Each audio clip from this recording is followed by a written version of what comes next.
Hello friends, glossy garden YouTube চ্যানেলে আপনাকে আরও একবার স্বাগত জানাই। বন্ধুরা, আজকের ভিডিওটি নিশ্চয়ই আপনারা বুঝে গেছেন আমরা যে গাছটি নিয়ে আলোচনা করব সেটা হচ্ছে জ্যাট্রোফা বা দত্তপ্রিয়া। জ্যাট্রোফা বা দত্তপ্রিয়া গাছটি এমন একটি গাছ, অত্যন্ত কষ্ট সহিষ্ণু গাছ এবং সবথেকে সহজ একটি গাছ। যারা গাছপালা খুব পছন্দ করেন, সময়ের অভাবে করতে পারেন না, তাদেরকে বলবো যে এই গাছটি অবশ্যই বাগানে করতে। এর কোনো ডরমেন্সি পিরিয়ড বলে নেই, মানে সারা বছর 365 দিনই গাছে ফুল থাকে এবং পাতার জৌলুস থাকে। ফুলের পাশাপাশি এর পাতাগুলো কিন্তু দেখতে অত্যন্ত সুন্দর, ভ্যারিকেটেড পাতা। বর্তমানে এর থেকেও সুন্দর, আরও সুন্দর সুন্দর পাতাযুক্ত, মানে ভ্যারিকেটেড পাতাযুক্ত এই দত্তপ্রিয়া বা জ্যাট্রোফা গাছটি বেরিয়েছে। নার্সারিতে খোঁজ করলে পেয়ে যাবেন। কেন এই গাছ আমরা বাগানে করব?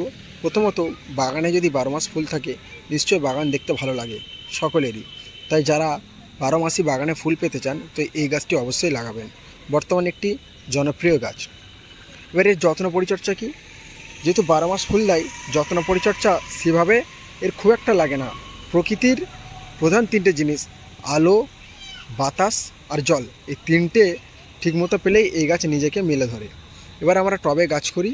টবে গাছের ক্ষেত্রে এই গাছটির যত্ন পরিচর্যা আর 5টি গাছের মতো। তবে আবারও বলছি, কষ্ট সহিষ্ণু গাছ, খুব একটা যত্ন পরিচর্যা না করলেও হবে।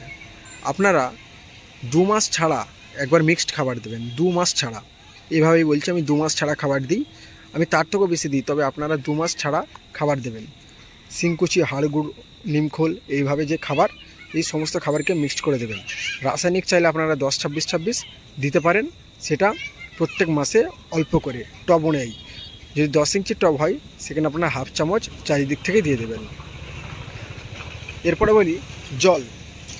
এই গাছটি সারা বছর যেহেতু আমাদের বাগানে থাকে, ফুল দেয় এবং কষ্ট সহিষ্ণু প্ল্যান্ট, জল আপনাকে সবসময় বুঝে সুঝে দিতে হবে। আর টবের গাছের ক্ষেত্রে জলটা সবসময় একটু দেখেই দিতে হয়। এই গাছে যদি একদিন জল দিতে ভুলে যান, কোনো অসুবিধা নেই। এই গাছটা খুবই কষ্ট সহিষ্ণু গাছ। গ্রীষ্মের প্রখর রোদেও যদি একদিন জল না দেন, কোনো অসুবিধা হবে না। তারপর দিন সকালে আপনারা জল দিয়ে দিতে পারেন। আর বর্ষাকালে তো জল লাগেই না। শীতকালে 2 দিন ছাড়া আপনারা জল দিতে পারেন বা 1 দিন ছাড়া জল দিতে পারেন। সেটা টবের মাটির যে আর্দ্রতা, সেটা দেখেই আপনারা অবশ্যই জলটা প্রয়োগ করবেন। তো এটা গেল আমাদের জলের ব্যবস্থা। এরপরে আসি রোগ পোকা কীরকম কী লাগে। রোগ পোকা এর যেটা সবথেকে বড় সমস্যা, পাতার নিচে কালো কালো স্পট দেখা যায়। এই যে পাতা এখন পরিষ্কার আছে, নতুন পাতা গজিয়েছে, স্পট পড়েছে। আমি একটা পাতা দেখাচ্ছি, এই পাতাটা দেখুন, এই পাতার নিচে দেখতে পাচ্ছেন এই কালো কালো স্পট, এটা একটা ফাঙ্গাস। আপনারা যে কোনো ফাঙ্গিসাইড নিয়ে নেবেন, ম্যানকোজেব, সেই ফাঙ্গিসাইড নিয়ে আপনারা স্প্রে করে দেবেন। 1 থেকে 2 বার স্প্রে করবেন, 4-5 দিনের গ্যাপে দেখবেন এই কালো দাগ চলে গেছে। এটাই মূলত এর প্রধান রোগ। আর সাথে যেটা দেখা যায়, মিলিবাগ, বর্ষাকালে এই সমস্ত জায়গায় মিলিবাগ দেখা যায়। এখন মিলিবাগের দাগ আছে, দেখতে পাচ্ছেন, এই দেখেন। আর পিঁপড়ে যেখানে আছে, মিলিবাগ সেখানে থাকবে। কারণ একমাত্র মিলিবাগের ক্ষেত্রে দেখিয়েছি আমরা যে মিলিবাগের সাথে পিঁপড়ে থাকে। তো অবশ্যই আমাদেরকে এই জায়গাটা ফলো রাখতে হবে যে পিঁপড়ে আছে কিনা। পিঁপড়ে থাকলে মিলিবাগ থাকে, তাই মিলিবাগের ওষুধ আপনারা অবশ্যই ব্যবহার করবেন। সেক্ষেত্রে আমি যেটা ব্যবহার করি সেটা হচ্ছে একতারা খুব ভালো কাজ দেয়। এছাড়া এক্কা ভালো কাজ দেয়। তারপরে ইমিডাক্লোরোপিড গ্রুপের যে কোনো ওষুধ আপনারা ব্যবহার করতে পারেন। মোটামুটি নার্সারিতে গিয়ে বা কীটনাশকের দোকানে গিয়ে আপনারা বলবেন যে মিলিবাগের ওষুধ, যে মিলিবাগের ওষুধ আছে সেইটা আপনারা প্রয়োগ করে নেবেন। তো এইটুকুই যত্ন পরিচর্যা।